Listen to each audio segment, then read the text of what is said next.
그 톨킨의 그 반지의 제왕이라는 유명한 소설이 있습니다. 아마 많은 분들이 영화로 이 소설의 내용들을 보았을 것입니다. 이 소설의 내용은 대략 이렇습니다. 악의 세력 사우론이 있었는데 이 중간계를 지배하려고 이 절대 반지를 만들었습니다. 근데 사우론이 이 전쟁을 하다가 손가락을 잘라가지고 이 절대 반지를 잃어버립니다. 그래서 이제 악의 힘을 계속 세력을 이제 뭐라 할까요? 키우려고 준비하고 있는데 마법사 중에 사루만이라고 하는 사람이 있는데 원래 좋은 편이었는데 변절합니다. 그래서 이 사우론과 사루만이 연합을 해가지고 어떻게 보면 이제 좋은 쪽이죠. 연합군과 이제 전쟁을 치르게 됩니다. 이 절대 반지는 이렇게 과정을 거쳐가지고 이제 호빗 프로도에게 이제 가게 됐는데요. 이 전쟁에서 이기려면 이 절대 반지를 이제 파괴해야만 되었기 때문에 이제 그 절대 반지를 파괴하는 여정이 어떻게 보면 이제 반지의 제왕 마지막에 스토리 내용입니다. 결과적으로 그 용암에 던져가지고 이제 절대 반지가 파괴되고 연합군이 승리하게 됩니다.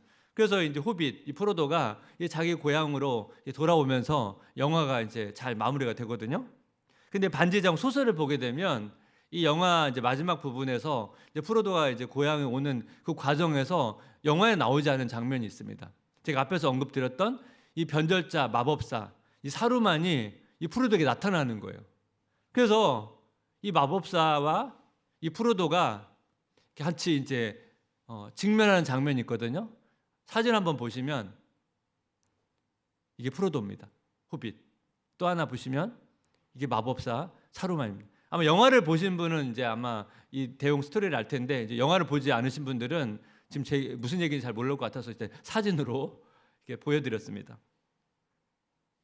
그래서 두 사람의 대화가 나오는데 그게 참 되게 인상적이에요. 그래서 제가 그 소설의 내용을 한번 가져왔습니다. 사루만이 이렇게 말합니다.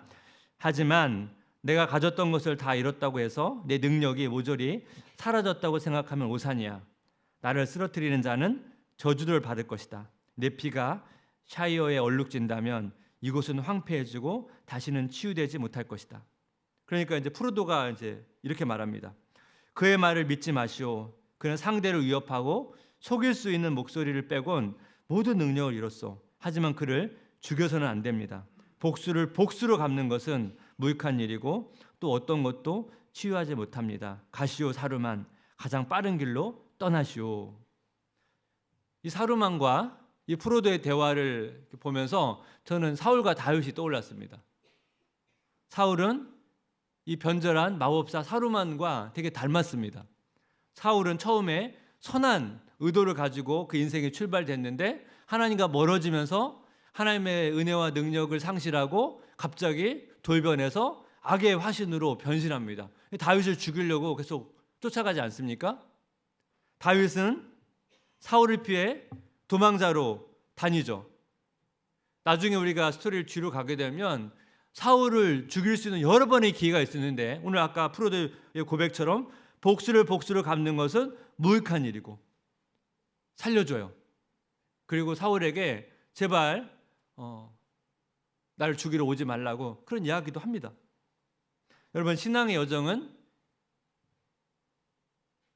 오늘 그 반지에 나오는 스토리처럼 끝날 것 같았는데 또 있고 끝없는 영적 전쟁이고 어떻게 보면 이런 갈등의 연속이고 그게 어떻게 보면 우리의 신앙의 여정이라고 볼 수가 있습니다. 오늘 본문을 보시면 다윗은 이제 끝이 보이지 않는 그 도망자의 삶을 이제 시작을 하게 되는데요.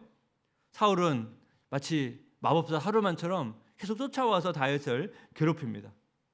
다윗의 인생을 보게 되면 고난이 끝없이 이어지고 또 뭐예요? 그 고난이 점점 깊어집니다.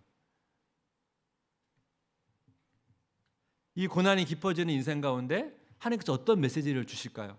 제가 어제 말씀드렸던 것처럼 고난의 상황 속에서도 하나님께서 우리를 붙드신다는 것을 우리가 기억해야 된다고 제가 말씀을 드렸죠. 그렇다면 이 고난이 깊어지는 우리 인생 가운데 하나님께 주시는 은혜의 메시지가 무엇인가 오늘 본문을 통해서 좀 살펴보기를 원합니다. 지난 장 사무엘상 18장은 사울이 여인들의 노래를 듣고 다윗을 질투해서 직접적 간접적으로 다윗을 죽이려고 시도를 합니다. 이 과정에서 하나님의 은혜를 입어서 다윗은 그곳에서 건짐을 받죠. 그리고 지혜롭게 행하면서 많은 사람들로부터 인정을 받습니다.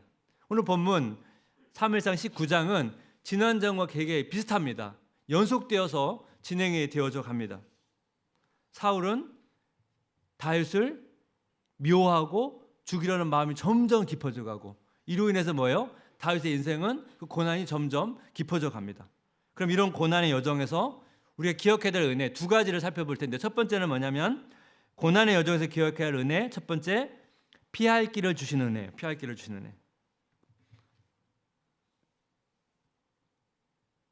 오늘 본문에서 사울은 이제 공식적으로 다윗을 죽이려고 모든 신하들에게 이제 이야기를 합니다. 사무엘상 19장 1절, 사울이 그의 아들 요나단과 그의 모든 신하에게 다윗을 죽이라 말하였더니 사울의 아들 요나단이 다윗을 심히 좋아함으로. 이전에는 사울이 직접 죽이거나 간접적으로 전쟁에 내보내서 알아서 죽기를 바랬는데, 이제 어떻게 말합니까? 모든 신하들에게 다윗을 보면 그냥 죽이라고 명령을 내립니다. 이 이야기를 듣고 요나단이 다윗에 가서 숨어 있으라고 말한 다음에 아버지를 찾아갑니다. 아버지를 설득하러 찾아가요. 다윗이 이 블레셋을 무찌르고 딸의 큰 공을 세웠고 아버지 사울을 해한 적도 없는데 이 다윗을 죽이려고 하는 것은 합당하지 않다고 그런 이야기를 합니다. 사울이 요나단의 이야기를 듣고 인정을 해요. 그리고 하나님의 이름으로 다윗을 죽이지 않겠다고 맹세를 합니다. 그래서 다윗은 숨어 있다가 다시 나와서 사울과 함께 이제 궁에서 지냈는데요. 다윗이 사울을 위해서 수금으로 연주를 하고 있을 때 사울이 또 창으로 다윗에게 던지는 거예요. 18장에서도 이와 비슷한 일들이 있었거든요. 이 반복되는 거예요. 사울은 다윗을 죽이지 않겠다고 맹세를 했지만 이 맹세는 금방 어겨집니다. 사울은 이런 모습이 계속 반복이 돼요. 다윗은 도망을 갑니다. 사울은 군사를 보내서 다윗을 잡으라고 얘기를 해요. 다윗이 집에서 아내 밀에게 상황을 얘기하니까 미갈이 다윗을 도망가도록 도와줘요. 군사가 집에 찾아왔습니다. 미갈이 다윗이 너무 아프니까 돌아가라고 얘기를 해요. 사울이 이 소식을 듣고 침상을 들고서라도 다윗을 잡아오라고 얘기합니다. 그래서 군사들이 다시 갔더니 다윗이 없는 거예요. 꾸며놓은 거예요. 사울이 이 소식을 듣고 미갈을 책망하면서 이런 이야기를 합니다. 사무엘상 19장 17절, 사울이 미갈에게 이르되 네가 어찌하여 이처럼 나를 속여 네 대적을 놓아 피하게 하였느냐. 미갈이 사울에게 대답하되 그가 내게 이르기를 나를 놓아 가게 하라. 어찌하여 나로 너를 죽이게 하겠느냐 하더이다 하니라. 미갈은 다윗이 자기를 죽이려고 하기 때문에 놓아줄 수밖에 없었다고 말합니다. 미갈은 아버지와 다윗 사이에서 한쪽을 선택할 수 없으니까, 한쪽만 선택할 수 없으니까 거짓말로 둘러대고 어떻게 보면 이 상황을 모면합니다. 다윗은 사울이 있는 라마로 도망을 합니다. 기억나세요? 사울이 기브아에 살고 있고 바로 위에 라마라는 지역에 사무엘이 살고 있었습니다. 사무엘이 이곳에서 선지자들을 양성하고 있었습니다. 다윗이 가가지고 이 자초지정을 얘기하니까 사무엘이 이제 다윗을 품고 그곳에서 지내게 됩니다. 사울은 이제 도망을 가니까 다윗이 이제 어떻게 보면 첩보망을 통해서 다윗이 사무엘가 있다는 소식을 듣고 군사들을 보냅니다. 근데 되게 특이한 일들이 일어나게 되는데 그게 사무엘상 19장 19절 20절인데 한번 같이 읽어볼까요? 어떤 사람이 사울에게 전하여 이르되 다윗이 라마 나요스에 있더이다 하매 사울이 다윗을 잡으러 전령들을 보내었. 그들이 선지자 무리가 예언하는 것과 사무엘이 그들의 수령으로 선 것을 볼 때 하나님의 영이 사울의 전령들에게 임하며 그들도 예언을 한지라. 다윗이 이제 그 사무엘과 함께 있는데 군사들이 왔습니다. 그 당시 이제 선지자 학교에서 이 선지자들이 예언을 하고 있었는데 군사들이 거기에 오니까 갑자기 하나님의 영이 임해서 이 군사들도 선지자처럼 예언을 하는 거예요. 사울이 두 번째, 세 번째 군사를 보냈는데 똑같은 일이 벌어집니다. 오늘날로 재해석하면 교회 누군가를 잡으러 갔는데 예배당에 들어간 순간 갑자기 하나님의 영이 임해서 거기서 함께 같이 예배를 드린 거예요. 이런 상황이 지금 벌어진 겁니다. 다윗은 계속 자기를 죽이려는 여러 가지 위협들이 계속 찾아옵니다. 그런데 요나단의 도움을 받고 아내 미갈의 도움을 받고 사무엘의 도움을 받고 또 하나님의 개입의 도움을 받고 인생은 점점 고난이 깊어지지만 또 하나님께서 신비한 방식으로 또 피할 길을 주시면서 다윗이 이 과정을 통과하고 있다는 거예요. 우리가 사실 뭐 다윗과 똑같은 이런 상황은 아니지만 우리 각자도 이런 인생의 고난의 시간을 통과할 때가 있다는 것입니다. 시편에 고라자손의 시가 있거든요. 이 시편을 보게 되면 이런 비슷한 고백들이 나옵니다. 시편 84편 5절에서 7절 주께 힘을 얻고 그 마음에 시온에 데려가 있는 자는 복이 있나이다. 그들이 눈물 골짜기로 지나갈 때 그곳에 많은 샘이 있을 것이며 이른 비가 복을 채워주나이다. 그들은 힘을 얻고 더 얻어 나아가 시온에서 하나님 앞에 각기 나타나리이다. 이 시편은 이제 두 가지 의미로 해석이 가능합니다. 이게 배경이 순례, 이스라엘 순례를 배경으로 한 시거든요. 이스라엘 사람들 중요한 절기에 예루살렘에 갑니다. 근데 여러분 그 예루살렘에 가는 여정이 되게 고돼요. 그 지역 자체가 되게 고되거든요. 오늘 말씀을 보니까 눈물 골짜기. 여러분 그 여정으로 가는 길이 되게 힘들거든요. 목마르기도 하고. 근데 본문에 보니까 곳곳에 샘이 있다는 거예요. 그리고 이른 비가 복을 채워준다. 이게 뭘 의미할까요? 건조할 때에는 이렇게 웅덩이에 있을 때는 다 물이 건져서 벼 있는데 이른 비가 내리면 그 웅덩이에 물이 차요. 그럼 거기가 어떻게 됩니까? 갑자기 이제 일종의 샘같이 되는 거예요. 그러면 그곳에서 또 물을 마시면서 이 갈증을 풀고 그러면서 예루살렘까지 가는 여정이거든요. 그거를 지금 노래한 건데 이 시편은 또한 뭘 의미합니까? 신앙의 여정. 우리 신앙의 여정이 눈물 골짜기를 지나간다는 거예요. 그런데 눈물의 골짜기 곳곳에 은혜의 샘이 있고 이른 비로 채워지는 그 웅덩이가 있어서 우리가 그 은혜의 샘을 통해서 웅덩이 물을 통해서 은혜를 공급받아서 그 눈물 골짜기를 통과하게 한다는 거예요. 이것이 이 시편이 가지고 있는 두 가지 의미예요. 이 고백은 모든 하나님의 자녀의 여러분 신앙 고백입니다. 제가 말씀을 묵상하다가 저에게 한 성도님이 생각이 났거든요. 서울에서 이제 근무를 하고 있는데 갑자기 이제 지방 발령을 받게 됐습니다. 지방 발령을 받게 되다 보니까 다시 새로운 곳에 가서 또 일도 달라지고 또 그 새로운 사람들과 관계를 맺어야 되잖아요. 또 지방에 내려가다 보니까 주중에는 이제 지방에 있고 주말에만 올라와야 되는 거예요. 교회에서 그때 맡고 있던 사역도 있었는데 사역도 다 내려놓게 되고 어쨌든 가정적으로도 주중에는 남편, 아버지 부재한 상황이 되잖아요. 성도님의 입장에서 사실 내려가는데 마음이 당연히 힘들죠. 또 그곳에서 또 이제 적응해야 되니까 되게 힘든 시간들을 이제 보내고 있었는데요. 최근에 이제 얼마 전에 이야기를 좀 들었는데 그 서울 이제 본사에서 갑자기 이제 긴축 재정에 들어가면서 직원들 전체 연봉을 다 삭감했다는 거예요. 근데 지방은 일이 좀 다르다 보니까 지방에서는 연봉이 삭감되지 않았대요. 그러면서 하나님께서 이 상황을 두시고 자신을 지방에 미리 보내신 것이 아닐까? 그런 생각을 하면서 그게 또 한편으로 은혜가 되고 감사가 됐다는 거예요. 우리 인생 가운데 여러분 예기치 않은 일이 생겨요. 되게 힘든 일이 생겨요. 그 시간을 지나다 보니까 때로는 이런 하나님의 은혜가 있다는 거예요. 위로가 있다는 거예요. 격려가 있다는 거예요. 그러면서 또 그 다음 여정을 가도록 도우신다는 거예요. 제가 이번 특세를 준비하면서 저한테도 좀 되게 어려운 시간이 좀 있었습니다. 제가 특세 중간에 이야기하면 성도님들이 걱정하실까봐 끝났으니까 제가 오늘 이제 말씀을 드리면, 특세 시작하기 이틀 전에 장염이 와가지고, 제가 평상시 이제 음식을 워낙 조심하기 때문에 잘 생기지 않거든요.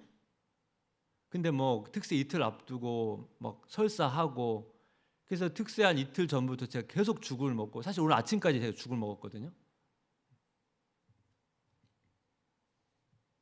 특세 앞두고 이런 생기니까 좀 당황했습니다. 특세 전날 하나님과 기도하는데 제가 이런 기도를 했거든요. 하나님, 저보고 힘 빼라는 거죠? 저 힘 뺄게요. 하나님 힘 주세요. 제가 거의 매일매일 했던 기도예요. 일주일 동안 이제 보통 특세 기간은 좀 잠을 잘 못 자거든요. 한 3-4시간밖에 잠을 못 자다 보니까, 근데 또 죽을 계속 먹어야 되니까 일주일 내내.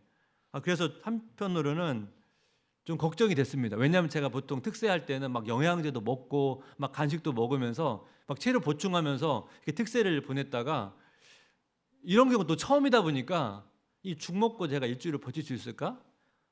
그리고 이제 죽을 먹다 보니까 영양제 같은 건 혹시 이제 탈날까봐 먹지도 못하고, 그렇게 제가 이제 한 주간을 보냈는데요. 좀 특별한 은혜 같아요. 작년에는 별 차이가 없는 거예요. 그래서 제가 좀 신기한 경험을 했거든요. 오늘도 괜찮네? 오늘도 괜찮네? 그러면서 오늘까지 왔습니다. 그래서 제가 뭘 깨달았냐면, 특세? 이거 하나님 은혜로 하는 거구나.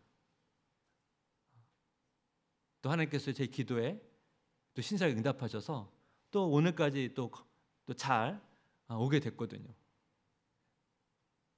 그렇지 않으면 여러분, 갑자기 수요일부터 오늘부터 개인 특세입니다.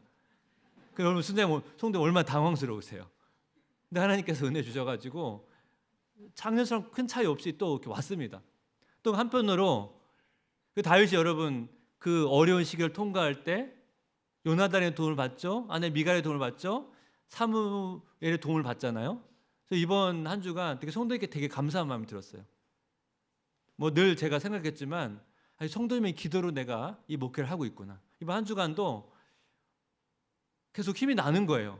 보통 죽 먹으면 한 중간쯤 가면 지치는데 계속 힘이 나더라고요. 성도님의 기도가 이렇게 힘이 되는구나. 또 성도님께 너무 감사한 마음이 들었고, 또 한편으로 이 피곤한 한 주간 또 새벽에 피곤한 몸 이끌고 이 예배를 또 참여하신 성도를 보면서도 또 감사한 마음이 들었습니다. 성도 인생 가운데 다 각기 다른 어려움이 있으시잖아요.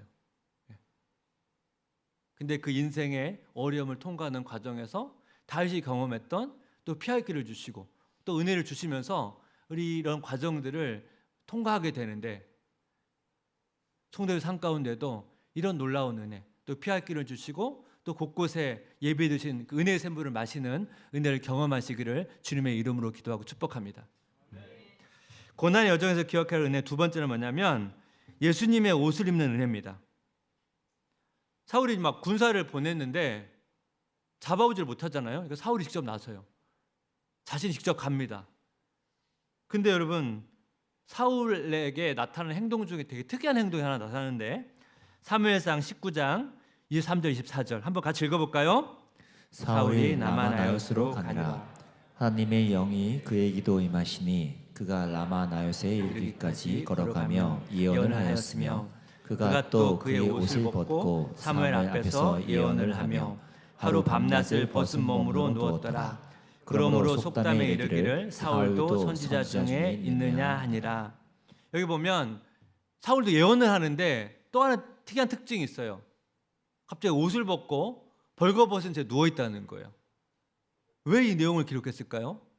그래서 중요한 게 뭐냐면 사울이 옷을 벗었다는 거예요. 여러분 기억나세요? 요나단이 다윗에게 선물한 게 있어요. 뭐죠? 옷을 선물했습니다. 그건 왕족의 옷입니다. 뭘 의미하죠? 다윗을 사울의 계승자로 인정하는 거예요. 사무엘은 사울에게 당신의 왕의 통치가 끝날 것이라고 선포를 했습니다. 근데 사울은 돌이키지 않아요.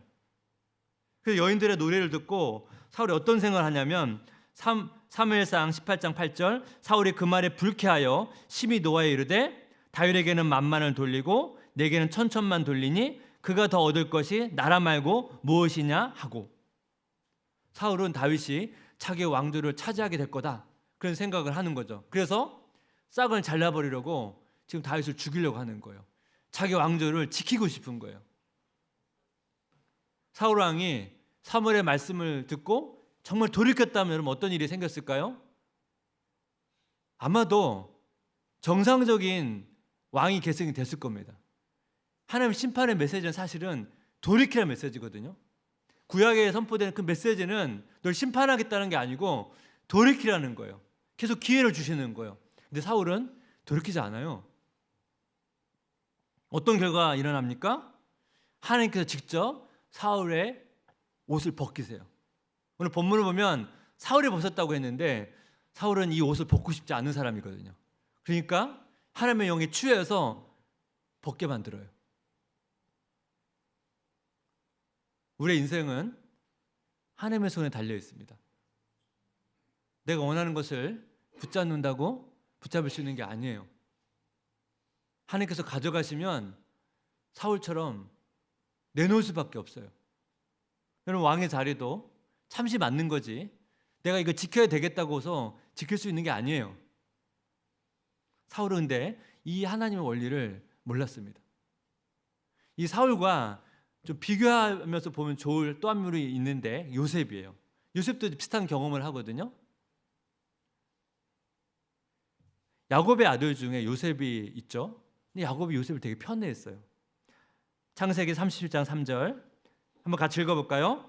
요셉은 노년에 얻은 아들이므로 이스라엘이 여러 아들들보다 그를 더 사랑함으로 그를 위하여 채색 옷을 지었더니, 야곱은 요셉에게 채색 옷을 지었습니다. 채색 옷은 귀족들이 입는 옷입니다. 여러분 한번 상상해 보십시오. 집에 형제들이 다 있는데 형들은 다 일반 옷을 입고 요셉은 귀족 옷을 입고 있어요.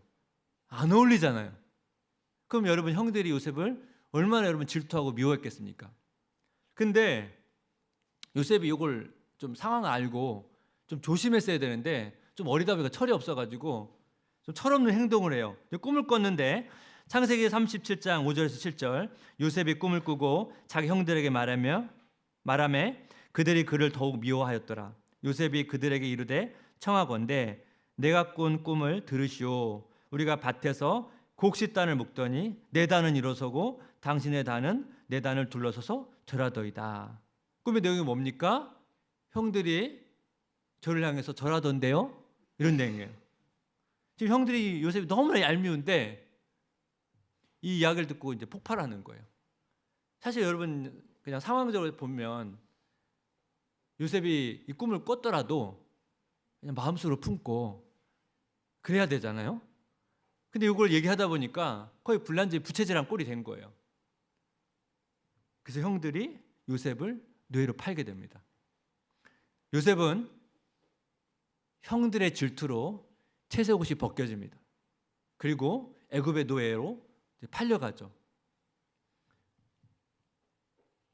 애굽에서 열심히 종으로 섬깁니다. 근데 보디발의 아내가 유혹을 하는 거예요. 요셉이 이제 넘어가지 않습니다. 보디발의 아내가 거짓 고소를 해가지고 감옥에 갇히게 돼요. 보디발의 아내의 질투로 종의 옷도 벗겨집니다. 그리고 죄수의 옷을 입습니다. 형제들의 질투로 채색 옷이 벗겨지고 보디발의 아내의 질투로 종의 옷이 벗겨지고 갑자기 죄수의 옷을 입게 됩니다. 여러분, 채색 옷, 노예의 옷, 그리고 죄수의 옷. 여러분 요셉의 마음이 어땠을까요? 뭐 형들의 그 행동에 충격을 받았겠죠? 동생을 파니까. 그러면서도 한편으로 좀 반성을 했을 것 같아요. 내가 형들한테 좀 말을 조심해야 되는데. 그러면서 반성도 하고, 그러면서 여러분 애굽에서 얼마나 성실하게 여러분 행동합니까? 성경을 보면 그 다음부터는 요셉이 거의 완벽해요. 뭔가 죄나 실수 이런 게 안 나와요. 그렇게 해도 억울하게 옷을 뺏겨요. 실수해도 뺏기고 잘해도 뺏기고. 그럼 요셉의 마음이 얼마나 힘들었겠습니까? 근데 여러분, 죄의 옷을 입은 것은 사실은 반전이 있잖아요. 그 애굽 정치인들을 만나가지고 결과적으로 왕의 꿈을 해석해가지고 총리가 돼요. 그러면서 여러분 왕의 선물을 받는데 창세기 41장 41절에 43절입니다. 바로가 또 요셉에게 이르되 내가 너를 애굽 온 땅의 총리가 되게 하노라 하고 자기 인장 반지를 빼어 요셉의 손에 끼우고 그에게 세마포 옷을 입히고 금사슬을 목에 걸고 자기에게 있는 버금술에 그를 태우매 무리가 그의 앞에서 소리 지르기를 엎드리라 하더라. 바로가 그에게 애굽 전국을 총리로 다스리게 하였더라. 여러분, 총리가 됐는데 받은 선물을 보십시오. 왕이 끼는 인장 반지를 끼고 왕이 입는 세마포 옷을 입고 왕이 타는 수레를 탑니다.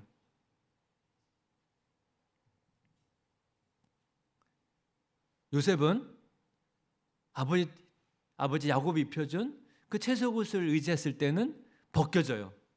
하지만 여러분, 하나님을 의지했더니 총리인데 왕의 옷을 입습니다. 다윗은 나라를 구했는데 도망자의 옷을 입습니다. 근데 이 도망자의 옷을 입었더니 결과적으로 나중에 왕의 옷을 입습니다. 도망자의 삶은 왕을 준비하는 시간이었거든요. 오늘 본문에서 사울의 옷이 벗겨졌죠. 이거를 여러분 복음의 관점에서 한번 보면 좋을 것 같습니다. 사울의 옷이 벗겨졌다는 것은 뭘 의미할까요? 우리는 하나님 앞에 죄인이었습니다. 우리는 하나님 앞에서 죄인으로 벌거 벗겨진 존재였습니다. 근데 예수님께서 사울의 자리로 가셔서 죄인의 자리로 가셔서 십자가 위에서 벌거 벗겨지셨습니다. 예수님께서는 왜 벌거 벗겨지셨습니까? 우리에게 예수님의 의의 옷을 입혀주시기 위해서, 왕의 옷을 입혀주시기 위해서 예수님께서 십자가에서 그런 수치를 여러분 겪으신 겁니다. 우리는 예수님의 은혜로 왕의 옷을, 의의 옷을 입은 존재입니다. 그래서 사도 바울도 이런 말씀으로 강조합니다. 갈라디아 3장 20절 한번 같이 읽어볼까요? 누구든지 그리스도와 합하기 위하여 세례를 받은 자는 그리스도로 옷 입었느니라. 사람이 입혀진 옷은요 언제든지 벗겨질 수 있습니다. 하지만 예수님께서 입혀주신 옷은 절대 벗겨지지 않습니다. 사람이 뺏어갈 수도 없고 훔쳐갈 수도 없습니다.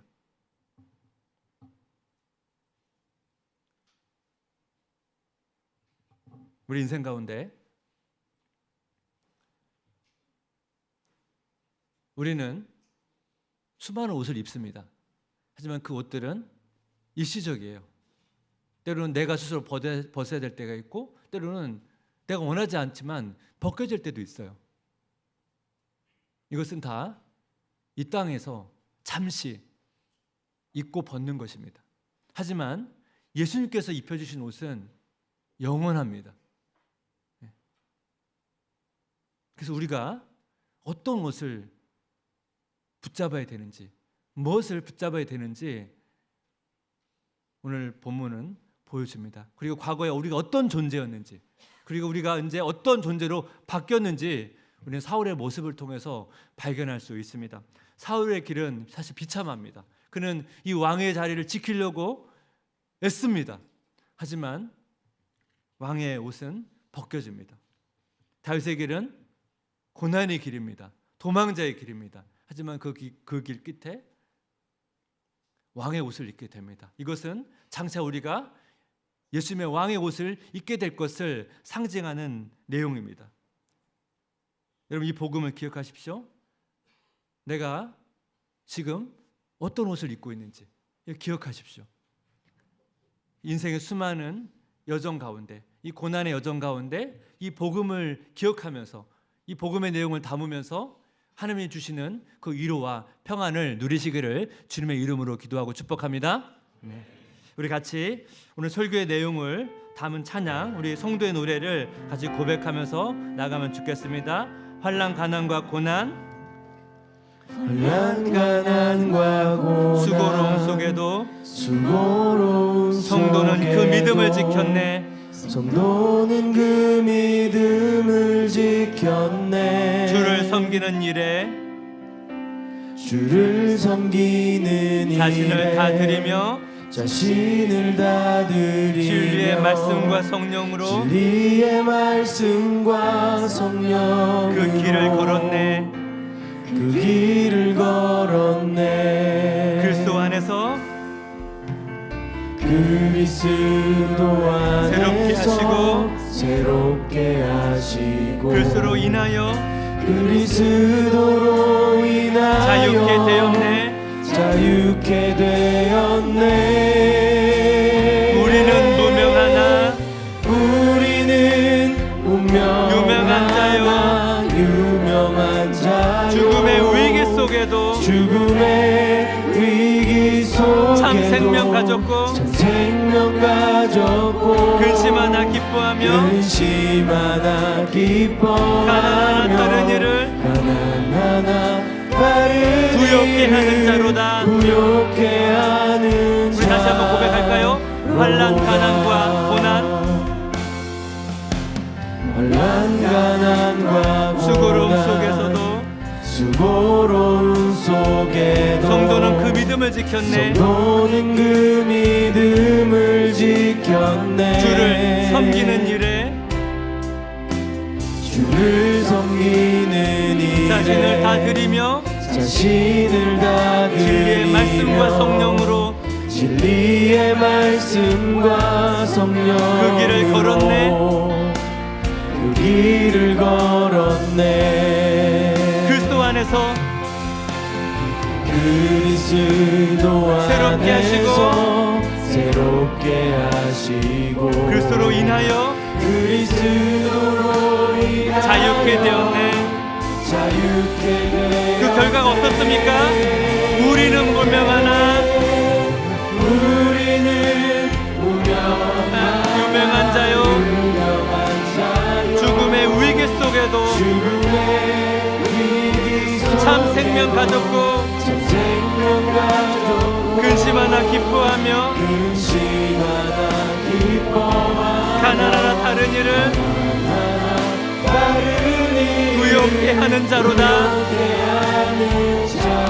우리 다시 한번 믿음의 고백으로 우리는 무명하나 우리는 무명하나 유명한 자요. 죽음의 위기 속에도 참 생명 가졌고 근심 하나 기뻐하며 근심 하나 기뻐하며 가난하나 다른 일을 다른 일을 부욕케 하는 자로다. 근심 하나 기뻐하며 근심 하나 기뻐하며 가난하나 다른 일을 부욕케 하는 자. 우리 다시 한번 선포합니다. 근심 하나 기뻐하며 근심 하나 기뻐하며 가난하나 다른 일을 부욕케 하는 자로다. 모든 것 가진 자로다. 모든 것 가진 자로다. 모든 것 가진 자로다. 모든 것 가진 자로다.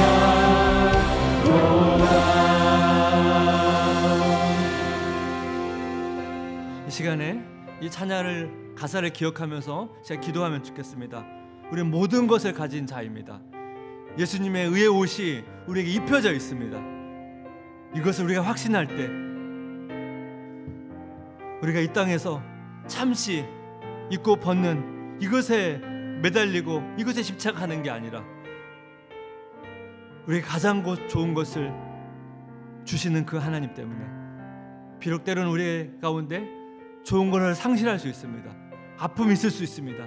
하지만 이 가장 좋은 것은 결코 빼앗기지도 않고 잃어버리지도 않습니다. 이것을 우리가 붙잡고 소망할 때 우리가 이 어려운 인생 가운데 위로를 발견하고 소망을 발견할 수 있습니다. 우리가 불렀던 이 성도의 노래를 우리가 기도 제목 삼아서 나의 고백이 될 수 있도록, 하나님, 내가 모든 것을 가진 자인 것처럼, 내가 예수님의 그 의의 옷을 입은 자인 것처럼 내가 그 살기를 원합니다. 그 소망을 가지고 살기를 원합니다. 우리가 함께 같이 은혜를 구하면서 같이 기도하기를 원합니다. 같이 기도하겠습니다.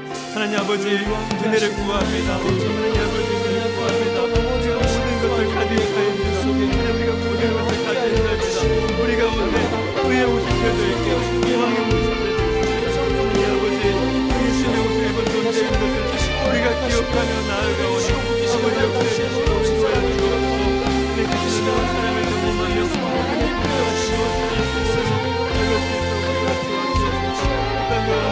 우리가 정신이 없는 것을 우리가 집착하고 그것을 붙잡는 인생이 아니라 빼앗기지 않는 아버지, 결코 아버지 잃어버리지 않는 이 옷을 위해 기억하며 이 복음이 주는 능력과 이 복음이 주는 위로와 복음이 주는 그 힘을 바라보며 나갈 수 있도록 우리 안에 피하기를 허락해주시고 예수도 하나님 아버지, 오늘 상대원으로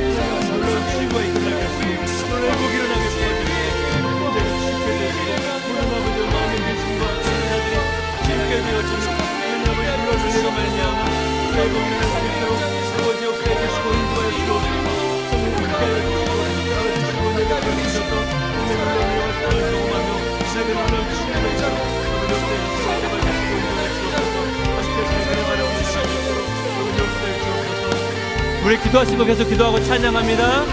우리는 무명하나 우리는 무명하나 유명한 자요 주의 위기 속에도 생명 가졌고 근심하나 기뻐하며 나나나 다른 일을 부욕해 하는 자. 우리 다 함께 자리에 일어나셔서 우리는 무명하나 우리는 무명하나 유명한 자요 죽음의 위기 속에도 전 생명 가졌고 근심하나 기뻐하며 나나나 다른 일을 부욕해 하는 자. 모든 것 가진 자로다. 모든 것 가진 자. 우리 다시 한번 선포합니다. 모든 것 가진 자로다. 모든 것 가진 자로다.